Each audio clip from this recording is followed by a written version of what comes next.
Marcus had been guarding the royal treasury for 15 years. His job was simple: keep everyone out, trust no one, and report any suspicious activity immediately. The massive stone walls of the palace treasury held more gold and jewels than most kingdoms possessed, and Marcus took his duty seriously. On a cold winter evening, Marcus noticed shadows moving near the east wall. His hand moved instinctively to his sword as he crept closer through the darkness. What he found surprised him. A thin young man, barely 18, carefully examining the ancient stones that formed the treasury's foundation. Instead of immediately raising the alarm, something made Marcus pause. The young man's clothes were torn and dirty, but more importantly, Marcus could hear him whispering prayers under his breath. Not the prayers of a greedy thief, but the desperate prayers of someone who had run out of options. Marcus stepped into the moonlight, his armor clanking. Softly, the young man spun around, terror filling his eyes as he saw the imposing figure of the royal guard. His legs gave out, and he collapsed to his knees, expecting immediate arrest or worse. "What's your name, boy?" Marcus asked quietly, keeping his voice gentle despite his intimidating appearance. "Thomas, sir," the young man stammered. "Please, I know what this looks like, but I can explain." Marcus listened as Thomas told his story. His younger sister had fallen gravely ill with a fever that wouldn't break. The village healer demanded payment up front, more silver than Thomas's family could earn in a year. Without treatment, his sister would certainly die within days. Thomas had heard rumors about the royal treasury and, in desperation, had come to see if there was any way to get inside. Most guards would have arrested Thomas immediately. The attempted theft of royal property was punishable by imprisonment or worse. But Marcus found himself thinking about his own sister, who had died from a similar fever when they were children. His family had also been too poor to afford proper treatment. Instead of calling for backup, Marcus made a decision that would change both their lives. He told Thomas to wait by the wall and disappeared into the treasury. Minutes later, he returned, with a small leather pouch containing enough silver to pay the healer and buy medicine for several other sick villagers. "Take this," Marcus said, pressing the pouch into Thomas's shaking hands. "But listen carefully. You were never here, and we never met. Go straight to the healer, get your sister treated, and never speak of this to anyone." Thomas stared at the silver coins, tears streaming down his face. "But sir, I can't take this. You'll be in terrible trouble if they find out. Why would you risk everything for a stranger?" Marcus looked up at the stars for a moment before answering. "Because sometimes being honorable means more than just following orders. Your sister deserves a chance to live, and you deserve a chance to be better than this moment of desperation." The young man wanted to thank Marcus properly, but the guard had already turned and walked back toward his post. Thomas ran through the night, reaching the healer's cottage just as dawn broke over the village. The treatment worked and his sister's fever broke within 2 days. But Thomas couldn't forget the guard's kindness. He spent the next several months working extra jobs, saving every copper coin he could earn. He also began volunteering at the village temple, helping to care for other sick children whose families couldn't afford treatment. 6 months later, Thomas returned to the palace. Instead of sneaking around in darkness, he walked straight to the main gate and asked to speak with Marcus. When the guards brought them together, Thomas placed a leather pouch on the ground between them, the exact same pouch Marcus had given him, now filled with the same amount of silver. "I can't keep what wasn't mine to take," Thomas said. "But I wanted you to know that your kindness saved more than just my sister's life. It saved mine too." Marcus was amazed to see how much the young man had changed. Thomas stood taller, spoke with confidence, and had the look of someone who had found purpose in life. The desperate thief had transformed into a responsible young man who was now known throughout his village for helping others in need. "Keep the silver," Marcus said, pushing the pouch back toward Thomas. "But I have a different proposal for you." Over the following weeks, Marcus spoke with the captain of the guard about Thomas. He vouched for the young man's character and potential, explaining how someone who would risk everything for family and then return to make things right was exactly the kind of person the royal guard needed. Thomas began training as a palace guard the following month. Under Marcus's mentorship, He learned not just the techniques of combat and security, but the deeper meaning of honor and service. He discovered that true strength came not from the sword at his side, but from the choices he made when no one was watching. Years later, when Marcus retired from active duty, Thomas had become one of the most respected guards in the palace. He had saved 3 different people from drowning in the palace moat, prevented 2 actual theft attempts through his careful observation skills, and had quietly helped dozens of struggling families in the surrounding villages. The other guards often wondered why Thomas seemed to understand the desperation of criminals better than anyone else, and why he always advocated for mercy when possible. They didn't know about the cold winter night when another guard had seen past his worst moment and chosen compassion over duty. Thomas never forgot that sometimes the most honorable thing a person can do is recognize that rules exist to protect what matters most. And what matters most is giving people the chance to become better than their worst moments. The silver Marcus had shared wasn't just payment for medicine, it was an investment in the belief that people could change, grow, and find honor even after making terrible choices. Both men learned that true guardianship meant protecting not just treasure and royalty, but the potential for goodness that exists in every person, even those who appear to be enemies. Captain Eleanor had been assigned to protect Princess Isabella for 3 months, and those 3 months had been the most challenging of her military career, not because of external threats or dangerous assassins, but because the princess seemed determined to make Eleanor's job as difficult as possible. Isabella was 18 years old, brilliant and completely frustrated with the restrictions of royal life. Every day brought a new attempt to escape the palace grounds, sneak into the village markets, or disappear into the library for hours without telling anyone where she was going. Eleanor's job was to stay within arm's reach of the princess at all times, and Isabella treated this requirement like a personal insult. Their daily battles had become legendary among the palace staff. Isabella would try to lose Eleanor in the maze-like palace corridors, and Eleanor would find her within minutes. The princess would attempt to climb out her bedroom window, only to discover Eleanor waiting in the garden below. When Isabella tried to disguise herself as a servant to walk freely through the palace, Eleanor would appear at her shoulder and politely escort her back to her chambers. "You're like a shadow that never goes away," Isabella complained one morning as Eleanor followed her to breakfast. "Don't you have anything better to do than follow me around like a lost puppy?" Eleanor maintained her professional expression, though the princess's words stung more than she cared to admit. "My duty is to ensure your safety, Your Highness. Nothing is more important than that." What Isabella didn't know was that Eleanor understood her frustration better than anyone realized. Before joining the Royal Guard, Eleanor had grown up in a small farming village where she could run through fields, climb trees, and explore forests without anyone watching her every move.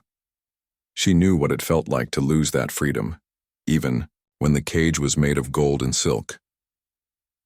The breaking point came on a rainy Thursday afternoon.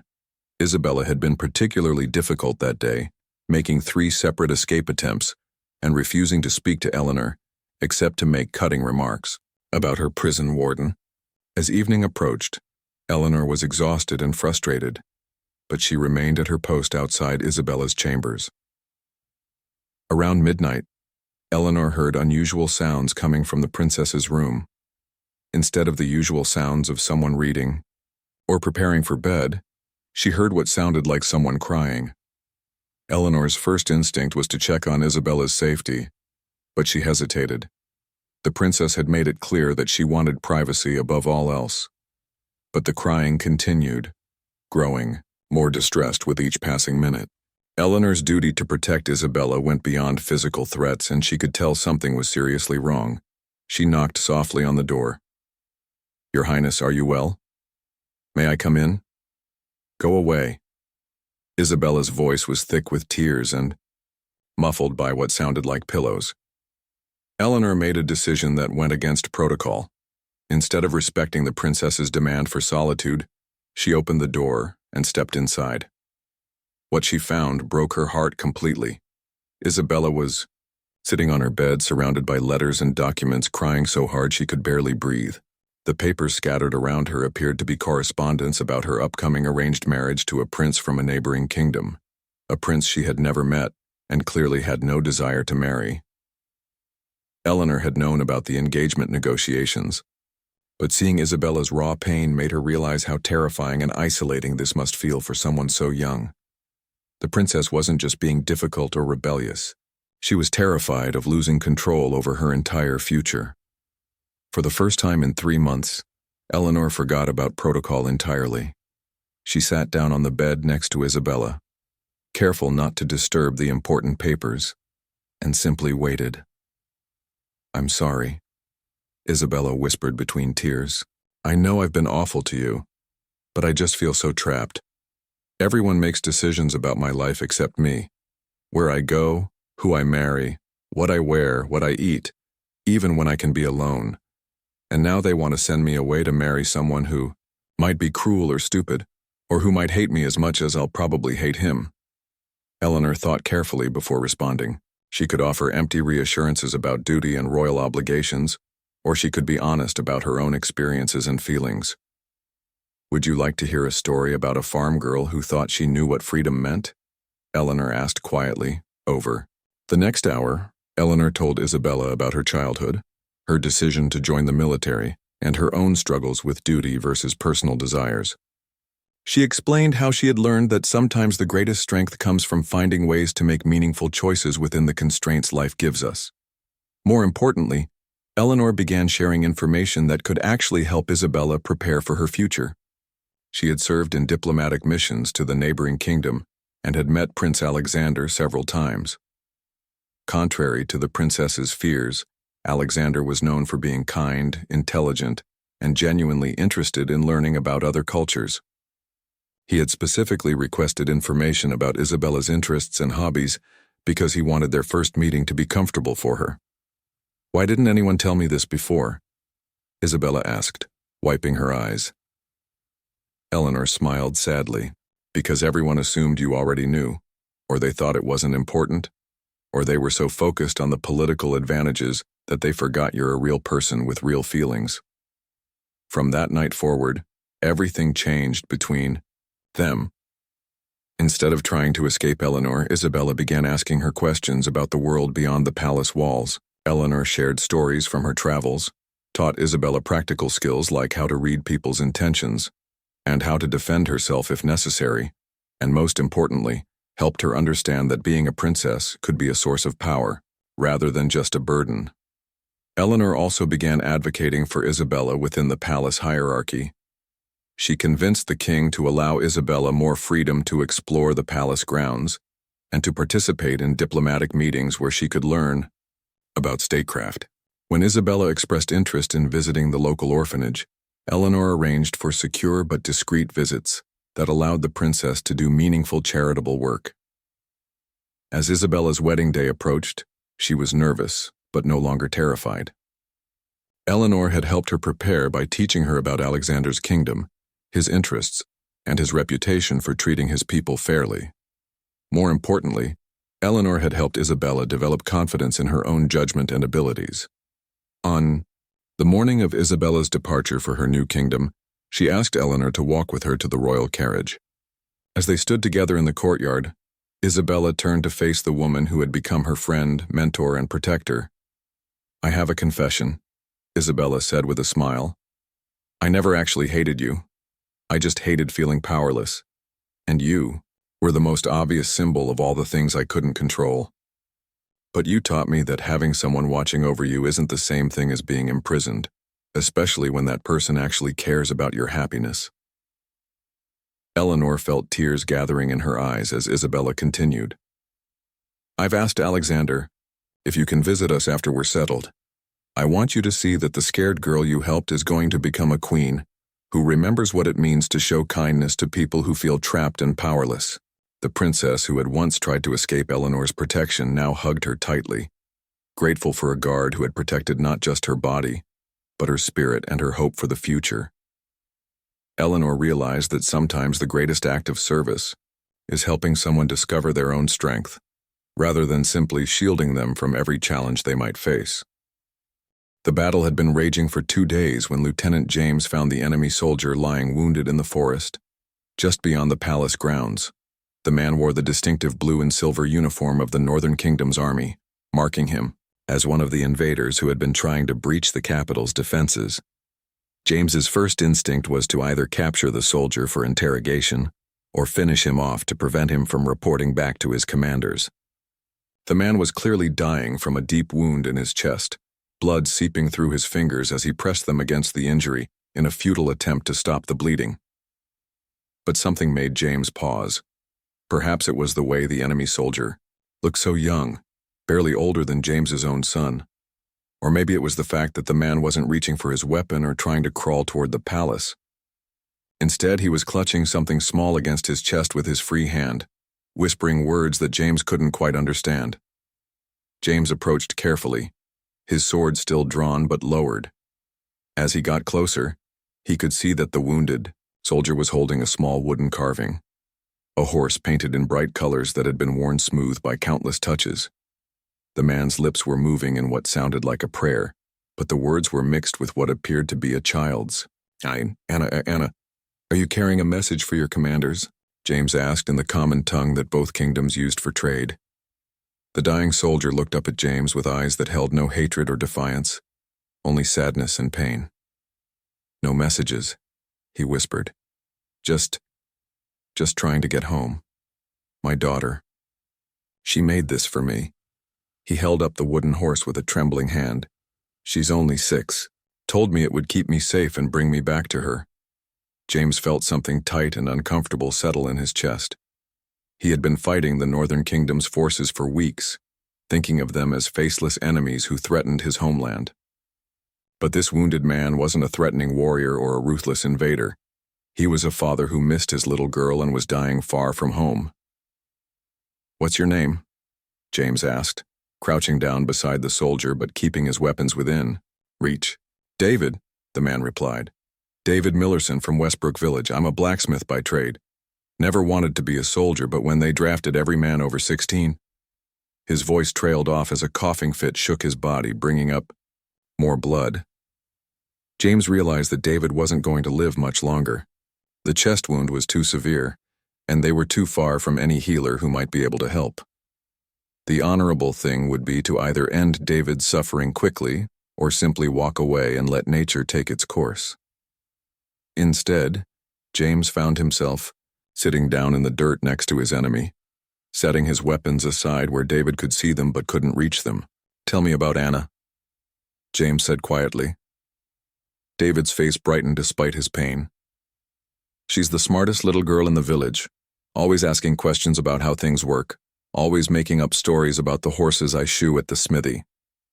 She wants to be a blacksmith like me when she grows up, even though everyone says it's not work for girls." He smiled weakly. "I tell her she can be anything she wants if she works hard enough." For the next hour, James listened as David talked about his daughter, his wife, and his life in Westbrook. He learned that David had been drafted into the army only 6 months ago, leaving behind his family and his smithy because refusing military service would have meant imprisonment or worse. The Northern Kingdom's invasion of the capital wasn't driven by greed or conquest, but by a desperate need for farmland after 3 years of failed crops had left their people starving.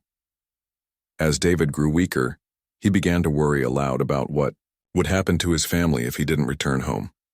His wife Sarah was pregnant with their second child, due any day now. Without David's income from the smithy, she and Anna would have no way to survive the coming winter. "James," David whispered, his voice becoming fainter. "I know I have no right to ask anything of you.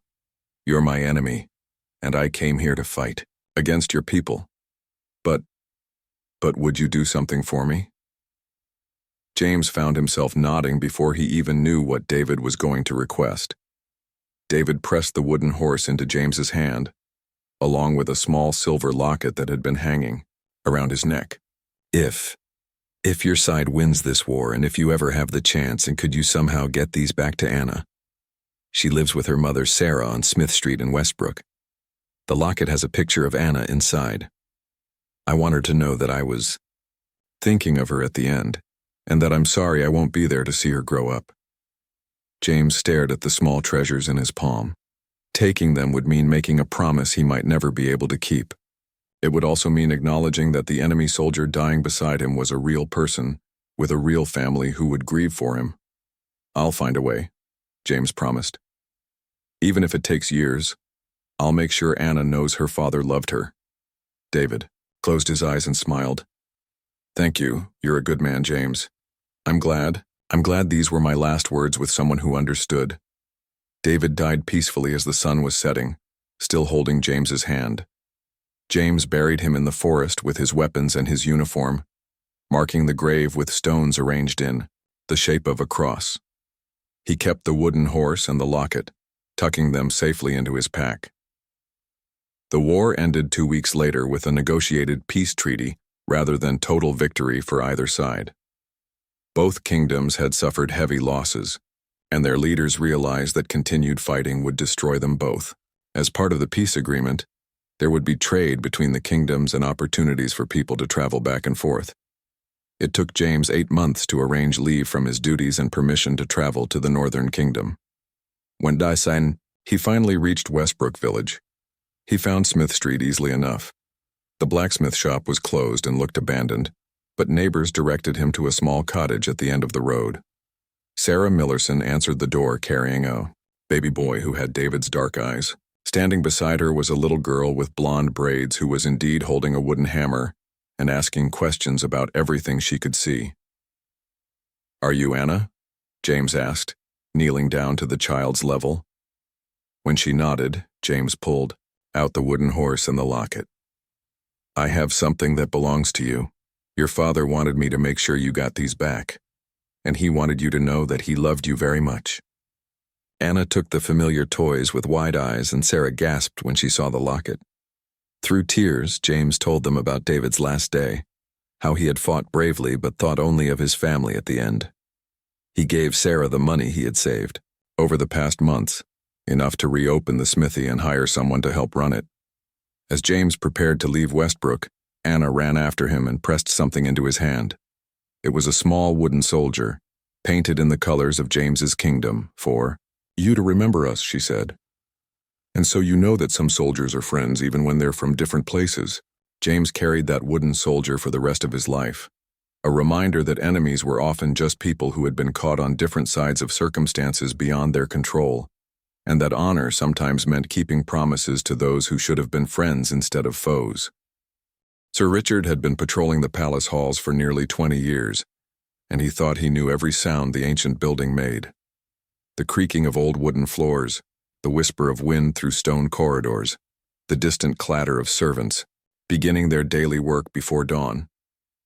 But for the past month, he had been hearing something new during his midnight rounds, the soft sound of music coming from somewhere deep within the palace kitchens.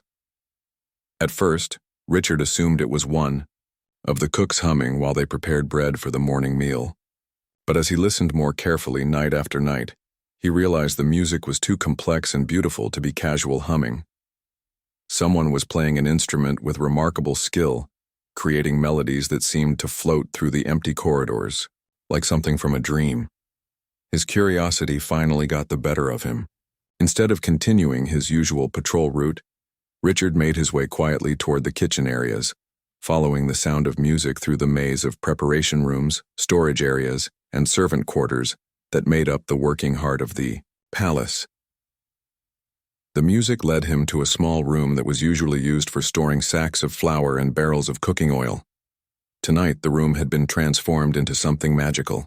Dozens of candles provided warm, flickering light, and sitting in the center of the space was a young woman playing a violin with such passion and skill that Richard forgot to breathe. He recognized her immediately as Mary, one of the kitchen maids who had been working in the palace for about 2 years. During the day, she was quiet and hard-working, always completing her tasks efficiently but rarely speaking unless spoken to. Richard had noticed her mainly because she seemed more educated than most of the servant staff. Her handwriting was neat when she helped with inventory lists, and she sometimes used words that suggested more schooling than most common folk received. But watching Mary play the violin, Richard realized he had never really seen her at all.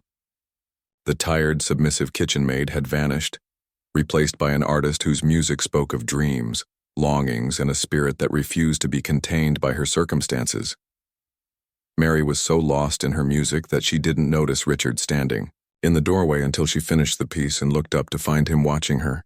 Terror flashed across her face as she realized she had been discovered. She immediately set down the violin and dropped into a low curtsy. "Sir Richard, I'm so sorry. I know I shouldn't be here after hours. I know I shouldn't have taken candles from the stores. Please don't report me to the head cook. I'll accept whatever punishment you think is appropriate." Instead of responding with the authority most guards would have used in this situation, Richard found himself asking, "Where did you learn to play like that?" Mary looked up in surprise, not expecting curiosity instead of anger. "My father was a musician, sir. He played for noble families before he died. He taught me when I was young, but I haven't had much opportunity to practice since I came to work at the palace." Richard stepped into the room and Mary tensed, clearly expecting to be arrested or dismissed from her position. Instead, he looked around at her makeshift music room with what appeared to be genuine interest. "How often do you come here to play?" he asked. "Just a few nights each week, sir, when I can't sleep. I always clean up afterward and make sure not to disturb anyone. I thought no one could hear me down here." Richard sat down on one of the flour sacks, a gesture that shocked Mary since it put them at the same eye level, and suggested he intended to stay and talk, rather than immediately drag her away for punishment. "I've been hearing your music for weeks," Richard admitted. "It's beautiful. But I'm curious. Why hide it? Surely someone with your talent could find work as a musician, rather than spending your days scrubbing pots and serving meals."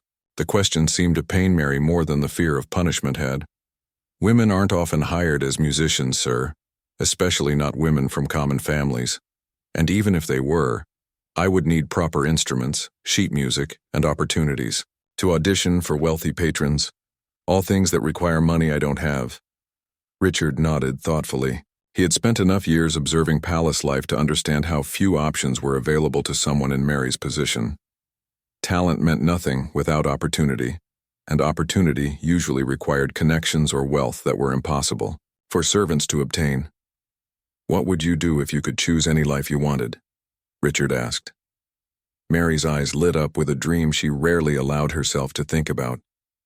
"I would want to compose music, sir. Not just play other people's songs, but create new pieces that tell stories or help people feel less alone. I have dozens of melodies in my head that I've never been able to write down properly, because I don't have access to proper paper or ink." That conversation changed both of their lives in ways neither could have predicted. Richard began visiting Mary's midnight music sessions, not as a guard checking on suspicious activity, but as an audience who genuinely appreciated her artistry. He brought her proper sheet music paper and quality ink, along with candles that wouldn't be missed from the palace supplies. More importantly, Richard began using his position and connections within the palace to create opportunities for Mary. He mentioned her musical abilities to other guards who had connections outside the palace. He arranged for her to have occasional access to the palace's music room when the royal family was traveling. And when he learned that the kingdom was planning a festival to celebrate the prince's upcoming wedding, Richard convinced the event organizers to audition Mary for a performance. The audition was terrifying for Mary. She had never played for anyone except Richard and her late father. But when she began to perform one of her own compositions, a piece that told the story of hope surviving through hardship, the royal musicians were amazed by both her technical skill and her emotional depth. Mary was hired not just to perform at the wedding festival, but to become a regular court musician. The position came with proper living quarters, a salary that was 10 times what she earned as a kitchen maid, and most importantly, the opportunity to write and perform her own music for audiences who could appreciate her artistry. But Mary's success created a dilemma for Richard. Palace protocol required that royal guards maintain professional distance from court musicians, especially when that musician had once been a servant. Their friendship, which had begun in the secret intimacy of midnight music sessions, would now have to navigate the complex social hierarchies of palace life. The solution came from an unexpected source. The Queen herself had been impressed by Mary's compositions and requested a private performance. During their conversation afterward, Mary told the Queen about the guard who had believed in her talent when no one else even knew it existed. "Sir, Richard saw something in me that I had almost given up believing in myself," Mary explained. "He didn't just give me permission to pursue my music. He actively helped me find ways to share it with the world." The Queen was touched by the story and made an unusual request. She asked Mary to compose a special piece of music that would be performed at the prince's wedding, and she asked Richard to be present at the performance as an honored guest rather than a working guard. On the day of the wedding festival, Richard sat in the audience wearing his dress uniform, while Mary performed her composition for hundreds of nobles, foreign dignitaries, and royal family members. The piece she had chosen to perform was the same melody he had first heard her playing in the storage room, but now it was arranged for a full orchestra and filled the great hall with music that spoke of dreams realized and kindness rewarded. After the performance, when Mary was surrounded by people offering her commissions and opportunities, she caught Richard's eye across the crowded room. The smile they shared was the same one that had passed between them in the flickering candlelight of her secret music room, a recognition that some of the most important gifts we can give each other are belief, encouragement, and the courage to see potential that others might overlook. Richard learned that sometimes the greatest act of service isn't protecting people from danger, but protecting their dreams from a world that might otherwise crush them before they have a chance to bloom. Captain William had seen many strange sights during his 30 years of guarding the palace, but the elderly man sitting alone on the stone steps of the main entrance was somehow different from the usual petitioners, merchants, and curious visitors who regularly gathered outside the royal residence. The man appeared to be in his 70s, dressed in clothes that had once been fine but were now worn thin by years of travel. He sat completely still, staring up at the palace towers with an expression that seemed to contain both wonder and deep sadness. What caught William's attention most was that the man had been sitting in exactly the same position for 3 days, straight, barely moving except to accept small amounts of food and water from passing strangers. On the 4th morning, William decided to approach the mysterious visitor. Palace security required him to question anyone who lingered too long near the royal grounds, but something about the old man's quiet dignity suggested this wasn't a typical security concern. "Good morning," William said, settling his large frame onto the stone steps beside the elderly stranger. "I'm Captain William. I couldn't help but notice you've been sitting here for several days. Is there something I can help you with?" The old man turned to look at William with eyes that were still sharp despite his obvious age. "Captain William," he repeated thoughtfully. "That's a strong name for what I imagine is a good soldier. My name is Arthur Pemberton, and I suppose you could say I'm on a pilgrimage of sorts." Arthur's accent marked him as coming from the far northern provinces, nearly a week's journey from the capital even by fast horse. For someone his age to have made such a trip suggested either great determination or urgent business. "What kind of pilgrimage brings you to sit outside our palace?" William asked, genuinely curious rather than suspicious. Arthur smiled, and his weathered face transformed with warmth. "The kind that an old fool makes when he realizes he's running out of time to keep a promise he made 60 years ago." Over the next hour, Arthur told William a story that explained both his presence and his patient vigil. 60 years earlier, Arthur had been a young soldier serving in the Royal Guard during a time of civil unrest. He had been assigned to escort a group of refugees fleeing from violence in the Eastern Territories, including a family with a young daughter named Elizabeth, who had been badly injured during the journey. Elizabeth was only 8 years old, barely, clinging to life from infected wounds and fever. The royal physician in their traveling party had done what he could, but without proper supplies and facilities, her chances of survival were slim. During what everyone expected to be her final night, Elizabeth had asked Arthur to promise her something.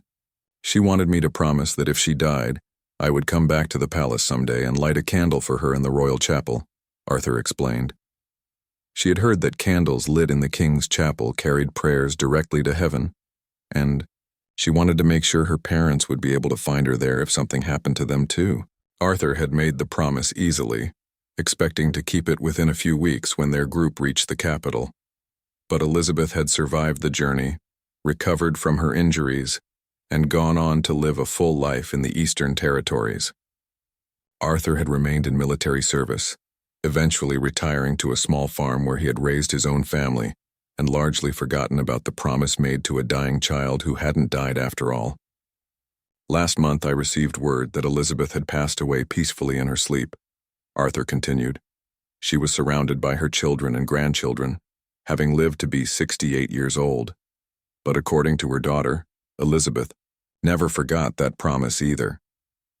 One of her final requests was that someone should try to find the soldier who had been so kind to her during the darkest time of her life, and let him know that she had always been grateful for his promise, even though she lived too long to need it kept. William found himself deeply moved by the story, but also confused about why Arthur was sitting outside the palace instead of visiting the chapel.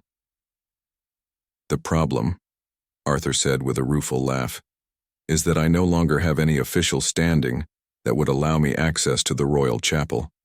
I'm just an old farmer now, and the guards quite reasonably assume I'm either a beggar or someone seeking an audience with the king. I've been trying to figure out how to explain my situation without sounding like a madman." William understood immediately. Palace security had become much stricter over the decades, and there was no simple way for Arthur to gain access to the chapel without either high-level connections or official business. The chapel wasn't open to the general public, and Arthur's story, while touching, wasn't the kind of verifiable claim that would convince most guards to bend the rules. But William remembered his own early days as a young soldier, and he remembered the veterans who had shown him kindness when he needed guidance and support. Looking at Arthur, he saw not just an elderly man with an unusual request, but a former brother-in-arms who deserved respect and assistance. "Arthur," William said, standing up and extending his hand, "I think it's time you kept that promise."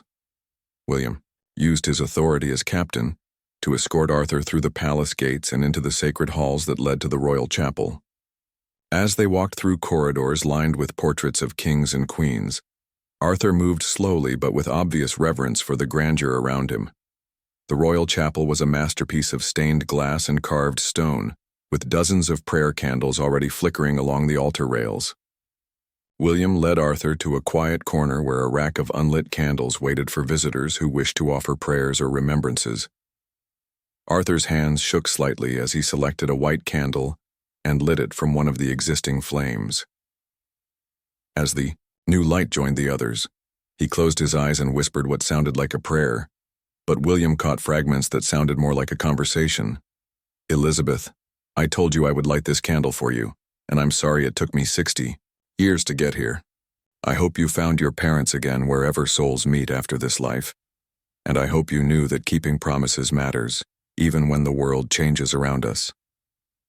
After several minutes of silent prayer, Arthur opened his eyes and smiled at William. "Thank you, Captain. I know this wasn't a normal request, and I'm grateful you were willing to help an old man keep his word." But William wasn't ready to let Arthur leave just yet. Something about the story and the man's obvious character had touched him deeply, and he found himself wanting to do more than simply provide access to the chapel. "Arthur, would you be willing to tell me more about your time in the Guard? I'd like to hear about what service was like in those days." They spent the next 2 hours sitting in the chapel while Arthur shared stories from his decades of military service. William learned about battles fought to protect trade routes, diplomatic missions to neighboring kingdoms, and countless small acts of service that never made it into official histories, but had shaped the lives of ordinary people throughout the realm. More importantly, William began to understand that Arthur represented a living connection to the traditions and values that had made the Royal Guard respected throughout the kingdom. The old man's willingness to travel for days and wait patiently for the chance to keep a 60-year-old promise to a child showed the kind of honor and reliability that William tried to instill in his younger soldiers. When their conversation finally wound down, William made an offer that surprised both of them.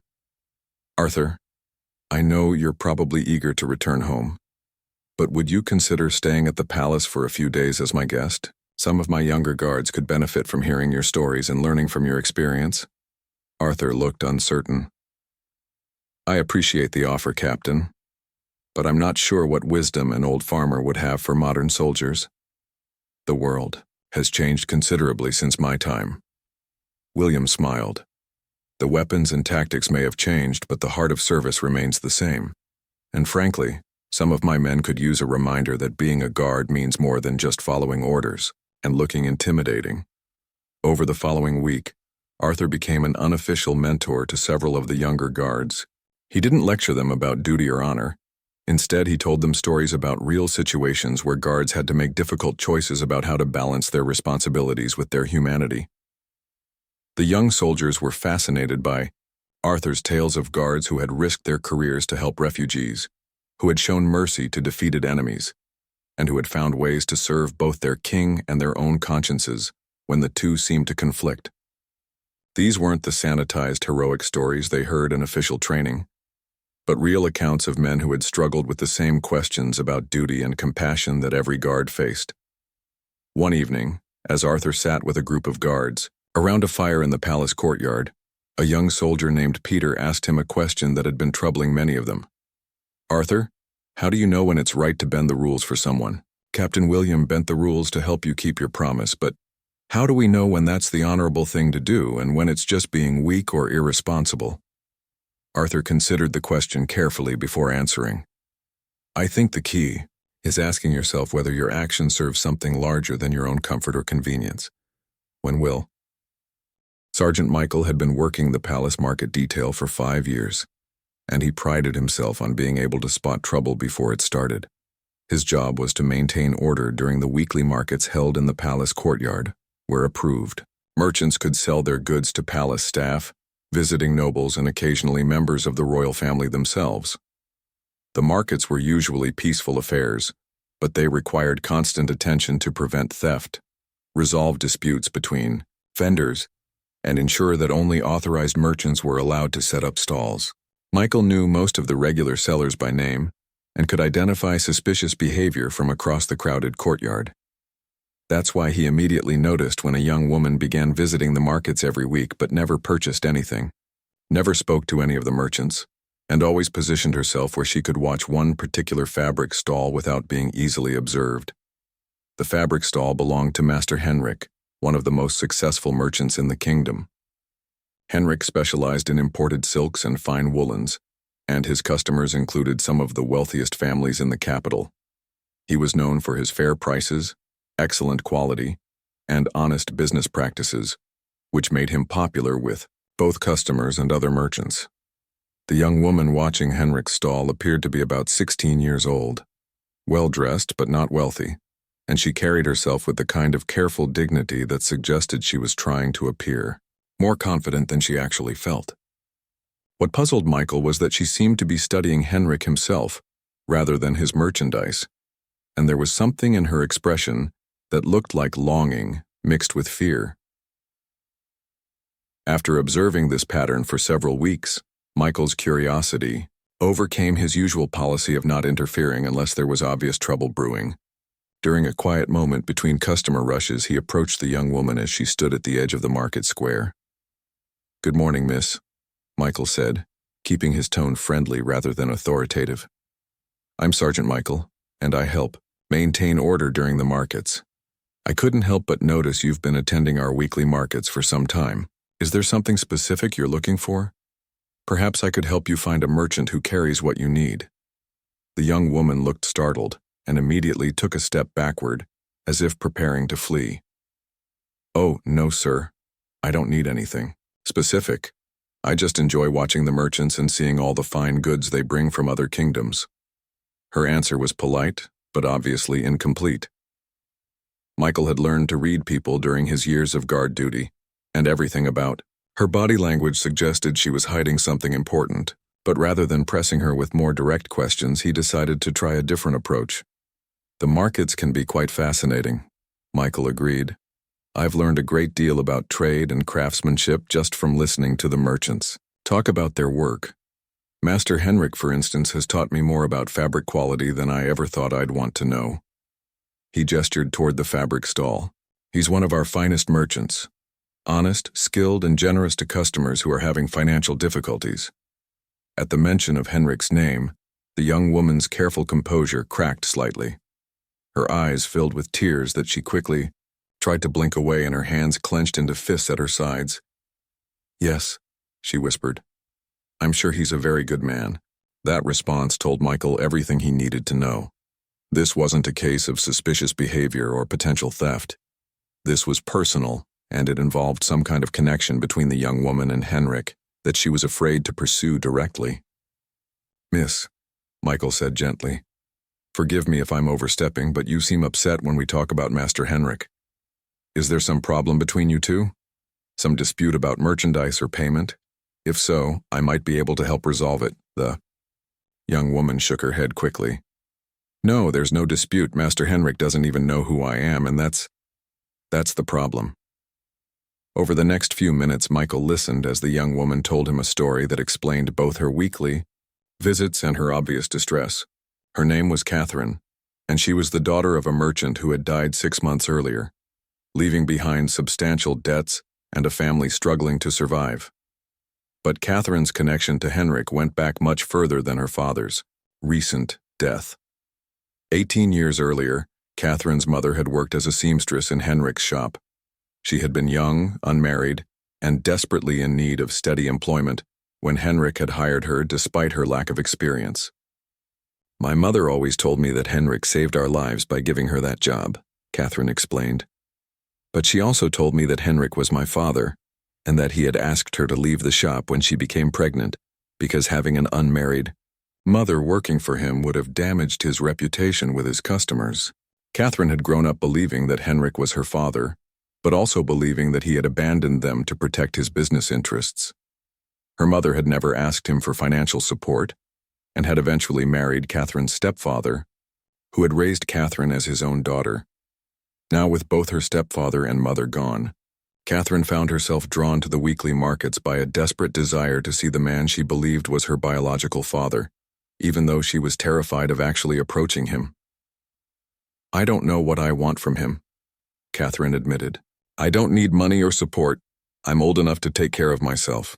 But I look at him and wonder if he ever thinks about me, or if he even remembers my mother. And I'm afraid that if I tell him who I am, he'll either deny it completely or be angry that I've come to disrupt his life."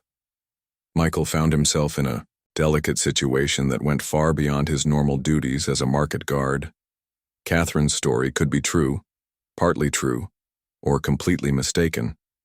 Henrik might be her father, or Catherine might be the victim of rumors or her mother's own confusion about paternity. Even if Henrik was her father, he might have had legitimate reasons for the choices he made 18 years ago. But looking at Catherine's obvious pain and longing, Michael realized that the truth of the situation mattered less than finding a way to give her some peace. She deserved to know whether her lifelong questions had answers, and Henrik deserved to know that someone believed he might be their father. Michael made a decision that was definitely outside his official responsibilities. "Catherine, would you be willing to let me speak with Master Henrik privately? I won't tell him who you are or make any accusations, but I could ask him some general questions about his past and see how he responds. If he seems open to the conversation, perhaps we could find a way for you to meet him properly." Catherine looked both hopeful and terrified. "What if he becomes angry? What if he reports me to the palace authorities for bothering him with false claims?" "I'll make sure that doesn't happen," Michael promised. "And if he's not interested in pursuing the matter, I'll make sure you can continue attending the markets without any uncomfortable encounters." The following week, Michael approached Henrik during a quiet moment at his stall. He had spent considerable time planning this conversation, trying to find a way to broach the subject without seeming to make accusations or demands. "Master Henrik," Michael said, "I have an unusual question for you, and I hope you'll forgive me if it seems too personal. Do you remember employing a young seamstress named Margaret about 18 years ago?" Henrik's face went through a series of expressions: surprise, recognition, and what looked like old sadness. "Margaret?" he repeated quietly. "Yes, I remember her. She was very talented but quite young. Why do you ask?" "She had a daughter," Michael continued carefully. "A daughter who believes you might be her father." Henrik's face went completely pale, and he had to sit down heavily on the stool behind his counter. Catherine, he whispered. Her name is Catherine, isn't it? And she's about 18 years old now. Michael was surprised by Henrik's immediate recognition. Yes, that's right. You knew about her? Henrik looked up at Michael with eyes full of pain and regret. I've known about Catherine since the day she was born. Margaret didn't ask me to leave my employ to protect my reputation. I asked her to leave because I was already married and couldn't acknowledge Catherine publicly without destroying my wife's social standing and my own business relationships. The story that emerged over the next hour was far more complex than Catherine had understood. Henrik had indeed been Catherine's father, and he had loved Margaret deeply despite being trapped in an arranged marriage to a woman from a prominent merchant family. When Margaret became pregnant, Henrik had been forced to choose between acknowledging his daughter and protecting the financial security of his existing family, including 2 legitimate children who depended on his business success. I've sent money to support Catherine every month for 18 years, Henrik revealed. Margaret told me she had remarried and that her new husband wanted to raise Catherine as his own, so I sent the support payments through a third party so Catherine would never know they came from me. I thought it was better for everyone if she believed her stepfather was her real father.